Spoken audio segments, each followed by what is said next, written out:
வார்த்தையை என்னை காண செய்யும் திருவார்த்தையை என்னில் வாழ செய்யும் வார்த்தையை என்னை காண செய்யும் திருவார்த்தையை என்னில் வாழ செய்யும் என்னில் வாரும் தூய ஆவியே.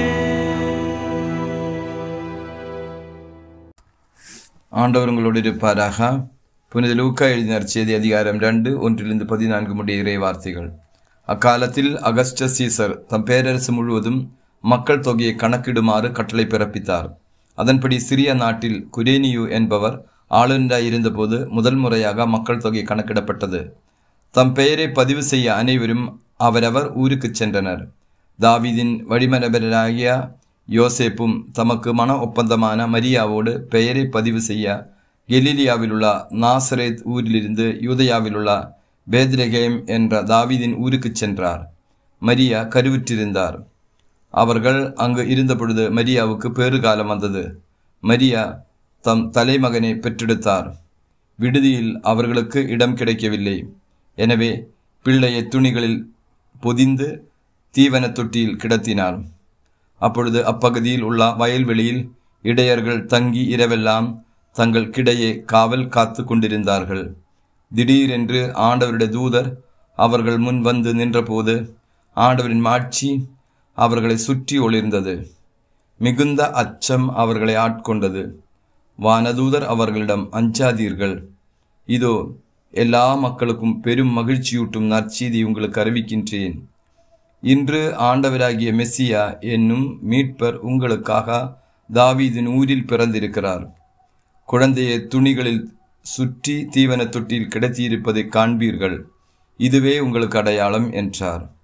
உடனே விண்ணக தூதர் பேரணி அந்த தூதருடன் சேர்ந்து உன்னதத்தில் கடவுளுக்கு மாட்சி உரித்தாகுக, உலகில் அவருக்கு உகந்தோருக்கு அமைதி உண்டாகுக என்று கடவுளை புகழ்ந்தது. இது ஆண்டவரின் அருள்வாக்கு. இறையேசுவில் மிகவும் பிரியமானவர்களே, இன்று அகில உலக கத்தோலிக்க திரு அவை எல்லா கிறிஸ்தவர்களும் இயேசு கிறிஸ்துவின் பிறப்பு திருவிழாவை கொண்டாடுகிறது. கிறிஸ்மஸ் திருவிழாவின் வாழ்த்துக்களையும் எல்லோருக்கும் அன்போடு தெரிவித்துக் கொள்கின்றேன். காரிருளில் நடந்து வந்த இறை மக்களுக்கு பேரொளி வழங்கப்பட்டுள்ளது.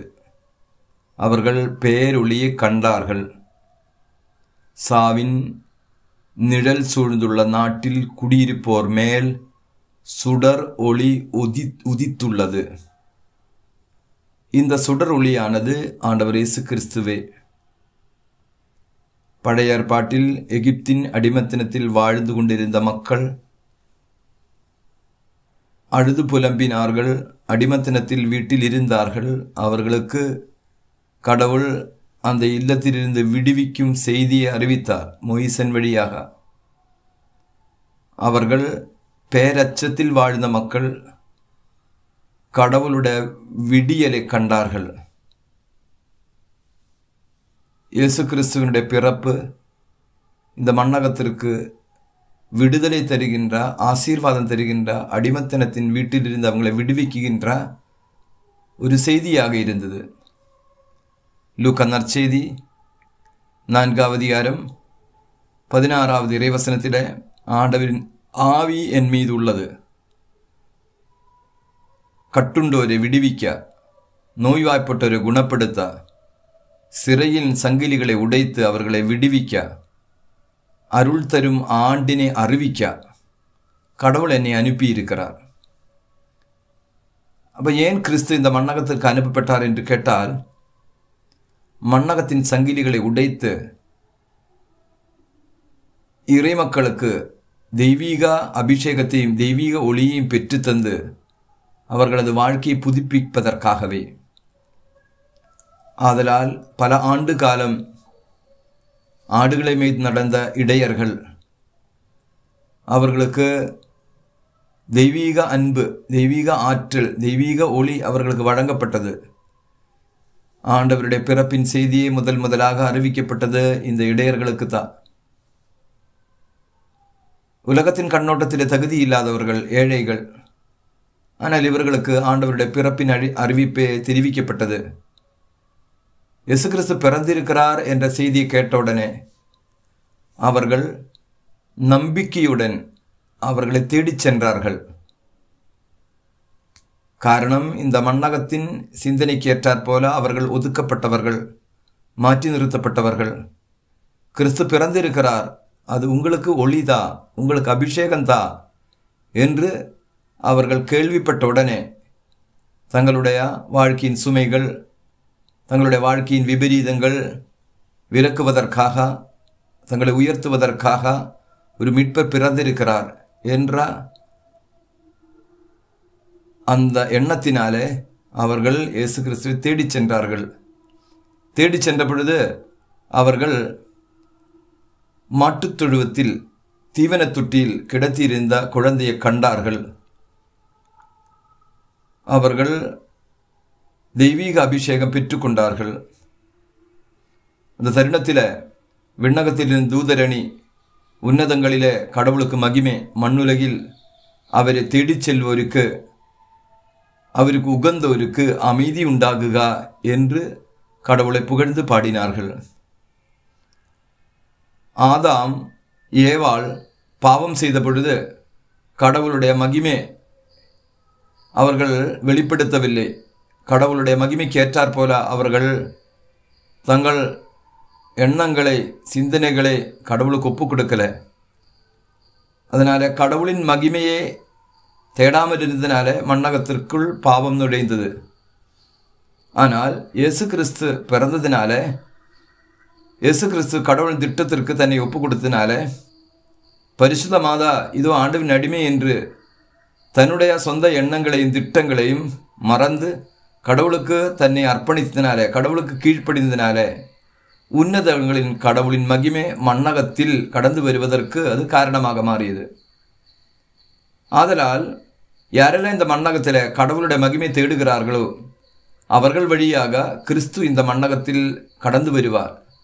கிறிஸ்துவனுடைய அன்பு, கிறிஸ்துவனுடைய ஆற்றல் இந்த மண்ணகத்திற்கு கிடைக்கிறதுக்கு அது காரணமாக மாறும். ஆதலால் கிறிஸ்மஸ் திருவிழா அபிஷேகமுள்ள திருவிழாவாக மாற வேண்டுமானால் விண்ணகத்தின் திருவுளத்திற்கு, கடவுளின் திருவுளத்திற்கு நம்மை அர்ப்பணிக்க வேண்டும். இதோ ஆண்டவின் அடிமை என்று அர்ப்பணிக்கும் பொழுது கடவுளுடைய அன்பு நம்ம உடலில், உள்ளத்தில் கடந்து வரும். விண்ணகத்தில் இருக்கிற தூதர்கள் நம்மை பற்றி புகழ்ந்து பாடுவார்கள்.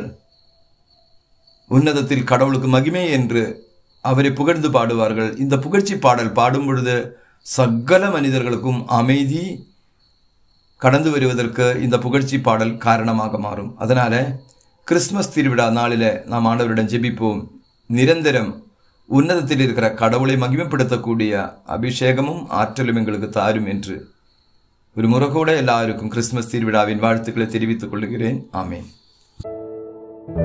என்னை படைத்து பராமரிக்கும் நல்ல தெய்வமே, இந்த புதிய நாளில் உமது அருகில் வந்து உம்மை ஆராதிக்கின்றோம், ஸ்துதிக்கின்றோம், போற்றுகின்றோம். ஆண்டவரே, அகில உலகத்திற்காக நாங்கள் ஜெபிக்கின்றோம். எல்லா தேசங்களுக்கும், இனங்களுக்கும், மொழிகளுக்கும் அப்பாற்பட்டு உமது பிள்ளைகளாகிய மனித குலத்தின் ஒவ்வொரு பிள்ளைக்காகவும் இந்த காலை பொழுதில் மன்றாடுகின்றோம். உமது தெய்வீக இரக்கம் உலகின் மீது பொழியும். ஏனென்றால் ரோமையர் புத்தகம் 9வது அதிகாரம் 16வது வசனம் சொல்வது போல், மனிதர் விரும்புவதாலோ உழைப்பதாலோ எதுவுமே ஆவதில்லை, கடவுளின் இரக்கம் காட்டுவதாலேயே எல்லாம் ஆகிறது. ஓ தெய்வமே, எங்கள் ஒவ்வொருவரின் மீதும் உமது இரக்கத்தை பொழியும். இடங்கை ஏது வலங்கை ஏது என்று தெரியாமல், உம்மை பற்றிய அறிவில்லாமல் உலகமயமான சிக்கல்களில் மாட்டித் தவிக்கின்ற பல லட்சக்கணக்கான மக்களுக்காக நாங்கள் ஜெபிக்கின்றோம். பலவிதமான தண்டனைகளில் இருந்தும், பாவங்களில் இருந்தும், ஆபத்துகள் விபத்துகளில் இருந்தும், இயற்கை சீற்றங்களில் இருந்தும், வரப்போகின்ற யுத்தங்களில் இருந்தும் இன்றைய நாள் உலகத்தை காப்பாற்றும் ஆண்டவரே. தேசங்களில் சமாதானமும் ஐக்கியமும் உருவாகட்டும். ஆண்டவரே, சிறு பிள்ளைகளை நீர் ஆசீர்வதியும். படிக்கின்ற பிள்ளைகளுக்கு ஞானமும் புத்தியும் ஆற்றலும் நீர் தாரும். ஒவ்வொரு பிள்ளைக்கும் வயதிற்கேற்ற பக்குவம் நீர் தாரும். பெற்றோர்களுக்கும் குடும்பத்திற்கும் சமூகத்திற்கும் ஆசீர்வாதமான மக்களாக அவர்கள் வளரட்டும். ஆண்டவரே, நல்ல தெய்வமே, இளைஞர்களுக்கும் இளம் பெண்களுக்குமாக நாங்கள் ஜெபிக்கின்றோம்.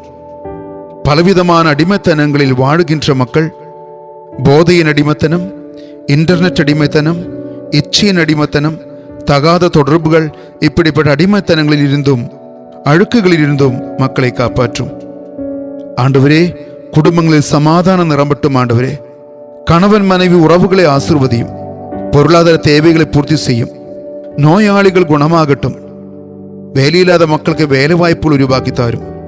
எல்லா அர்த்தத்திலும் நிறைவுள்ளொரு நாளாக அமையட்டும். ஆண்டவரே, ஆண்டவரே, வாழ்க்கையின் மனமாற்றத்தின் நாளாகட்டும். என்று அறிவு தெளிவின் நாளாகட்டும்.